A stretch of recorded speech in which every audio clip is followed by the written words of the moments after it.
So I decided that let me turn the light on so you guys can actually like see me. I decided that I'm going to do my book haul in a separate video so you guys can see what books I got. Also, so I can read the covers to you so you can kind of get an idea of whether or not you might want to read these books. So let's go ahead and get started. So, all good people here. This was from Thrift Books. So I only got this one for $4. The condition is, it's okay. The dust cover is a little rough, but the rest of the book, totally fine. So I'm going to read the inside cover for you guys. So again, this is All Good People Here by Ashley Flowers. Everyone from Wakarusa, take that as you will, Indiana remembers the infamous case of January Jacobs, who was discovered in a ditch hours after her family awoke to find her gone. Margot Davies was 6 at the time, the same age as January, and they were next-door neighbors. In the 20 years since, Margot has grown up, moved away, and become a big city journalist. But she's always been haunted by the feeling that it could have been her. And the worst part is, January's killer has never been brought to justice. When Margot returns home to help care for her uncle after he is diagnosed with early-onset dementia, she feels like she's walking into a time capsule. Wakarusa is exactly how she remembers Genial. Stifled, secretive. Then news breaks about 5-year-old Natalie Clark from the next town over, who's gone missing under circumstances eerily similar to January's. With all the old feelings rushing back, Margot vows to find Natalie and to solve January's murder once and for all. But the police, Natalie's family, the townspeople, they all seem to be hiding something, and the deeper Margot digs into Natalie's disappearance, the more resistance she encounters, and the colder January's case feels. Could January's killer still be out there? Is the same person who took Natalie? And what will it cost to finally discover what truly happened that night 20 years ago? Twisty, chilling, and intense, All Good People Here is a searing tale that asks, what are your neighbors capable of when they think no one is watching? So I love romance and thrillers, so this just has been right up my alley. It's been on my TBR for a very long time. Okay, that was the one from Thrift Books. This was the one from Amazon that I got with my gift card. This is Emily Henry, People We Meet on Vacation. I've heard really good things about this book. This says Poppy and Alex and Poppy, they have nothing in common. She's a wild child. He wears khakis. She has instantaneable wanderlust. He prefers to stay home with a book. And somehow, ever since a fateful car share home from college many years ago, they are the very best of friends. For most of the year, they live far apart. She's in New York City, and he's in their small hometown. But every summer for a decade, they have taken one glorious week of vacation together. Until 2 years ago, when they ruined everything, and they haven't spoken since. Poppy has everything she should want, but she's stuck in a rut. When someone asks when she was last truly happy, she knows without a doubt that it was on that ill-fated final trip with Alex, and so she decides to convince her best friend to take one more vacation together, lay everything on the table, make it all right. Miraculously, he agrees. Now she has a week to fix everything. If only she can get around to the one big truth that has always stood quietly in the middle of their seemingly perfect relationship. What could possibly go wrong? So that is Emily Henry's People We Meet on Vacation. Now, these are the books I got at Books A Million today. This one has been on my TBR for a while. This is Love and Hot Chicken. I love the cover of this, but I also love the idea of the story. So let me read you guys the brief synopsis of this. So when PJ Spoon returns home to her beloved daddy's funeral, she doesn't expect to stick around. Why abandon her PhD program at Vanderbilt for the humble charms of Pennywhistle, Tennessee? Mama's heart is broken, that's why. But truth be told, PJ's own heart ain't doing too good either. She impulsively takes a job as a fry cook at Pennywhistle's beloved chicken shack. Chickie Shack, where locals gather for Nashville-style hot chicken. It may not be glamorous, but it's something to do. Fate shakes up PJ's life again when the town rallies around the terribly retro and terribly fun Chickie Shack Hot Chicken Beauty Tour. PJ finally notices her cute redheaded coworker, Boof, a singer-songwriter with a talent as striking as her curly hair, and learns to fear her smack-talking manager, Linda. As PJ and Boof fall for each other, Boof's search for her birth mother, a penny whistle native, catapults the budding couple into a mystery that might be better left unsolved. The Chickie Shack pageant takes off, spurring old rivalries and new friendships in the tale of unexpected connections and fresh starts. This one, I can't read it because they have her name, Mary Lisa. My guess is Hardong, but it's because the sticker's covering her name. So love and hot chicken. The back also says, the Chickie Shack is something of a historical landmark. Red clapboard walls, a thriving wasp population, yard toilets resplendent with sunflowers. My best friend Lee Ray and I used to come after our softball games and snag a picnic table while our mamas ordered the home team special. Truth is, most people around here order the same thing until the day somebody throws their ashes off a roller coaster at Dollywood.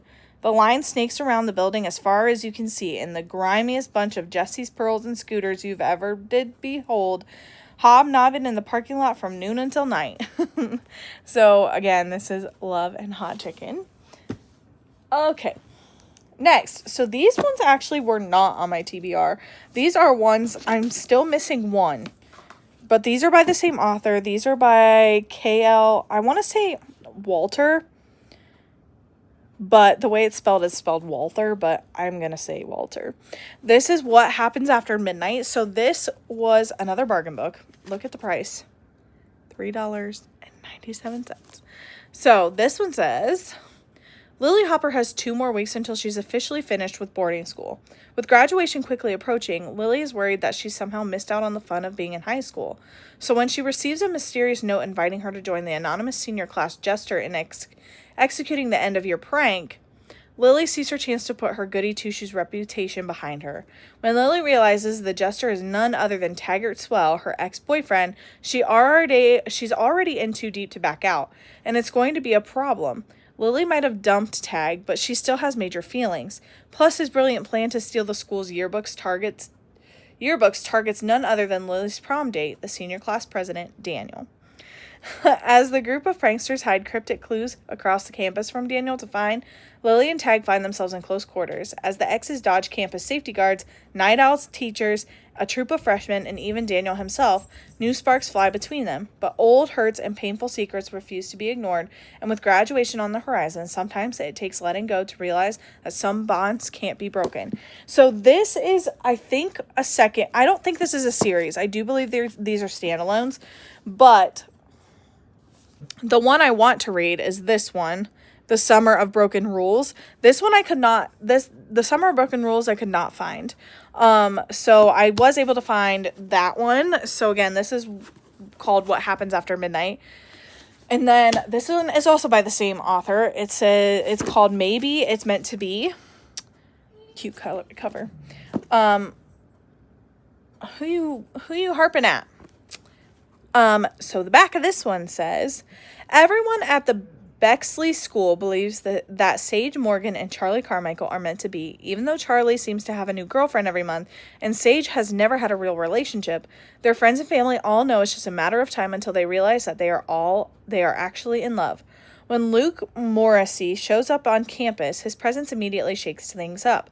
Charlie and Luke are drawn to each other the moment they meet, giving Sage the opportunity to spend time with Charlie's twin brother, Nick.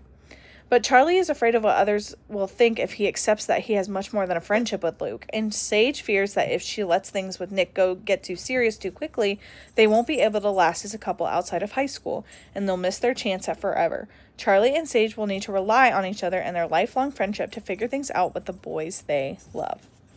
Maybe Meant to Be, again by KL Walter or Walther. However, I guarantee it's Walter. So there's that one. Second to last one. This is Grayson's Vow by Mia Sheridan. This has been on my TBR for a little while. I have a few others of hers that are on my TBR. So, let's read this one. Kira Dallaire is desperate. She must get married and fast to access the inheritance her late grandmother left her. Otherwise, she'll find herself at the mercy of her wealthy, abusive father. While little money and even fewer options, she uses her quick wit and impulsive heart to come up with a plan. Grayson Hawthorne is losing hope. A convicted felon with limited capital and dwindling resources, his vow to resurrect his family's struggling vineyard seems destined to fail. That is, until a young woman enters his office with an outlandish proposal, a win-win business marriage he can't refuse. But what begins as a temporary arrangement soon threatens to become more, as vibrant, spirited Kira challenges detached, arrogant Grayson to want more from life, to want more for himself. As their wills clash and fiery passion ignites, the two realize that sometimes the past creates walls too difficult to climb, and lies and deception rarely precede a happily ever after. So, I will spend the time taking the stickers off these, but that was Grayson's Vow. Last but not least, this book is actually part of a series. I am missing Losing the Field and Making a Play. So I need those two to go with this one. This is the Abby Glines, the Field Party series. This is a YA series, but I almost have all the books. And when I saw this one on bargain, I was like, I have to get it to add to my collection. So let's read the inside of this.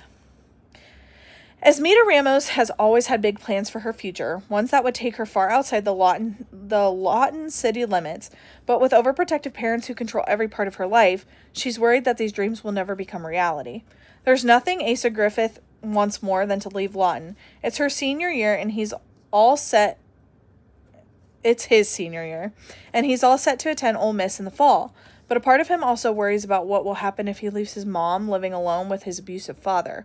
After a huge fight with his father that escalates to violence, Asa is forced out of the house in the middle of the night with nowhere to go. When Asa and Esmeda cross paths that night, neither of them is in the mood to socialize, but they also feel this undeniable chemistry, one that gives them each hope that better days lie ahead. Then, Asa is sent away to live with his grandmother for 4 months, only to return to Lawton and find out Esmeda has moved on. Still, the sparks between Asa and Esmeda linger. Neither of them has forgotten the way they felt seen by the other at their lowest. Can Asa and Esmeda find their way back to each other?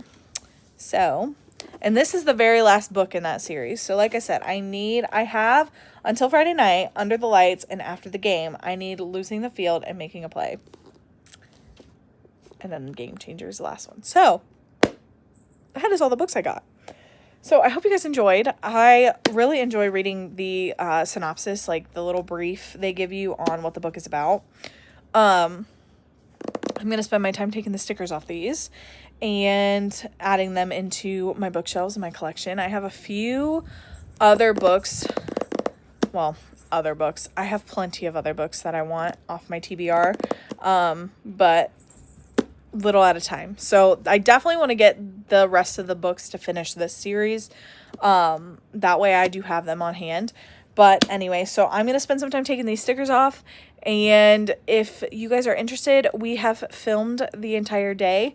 So you would be able to see the vlog where we actually go and pick these out. And yeah, so I hope you guys enjoyed this, and I will hopefully get to share with you guys more books that I purchase here and there and everywhere. So I hope you guys enjoyed this little book haul. I hope you guys enjoy the rest of your day, and we will talk to you soon. Bye.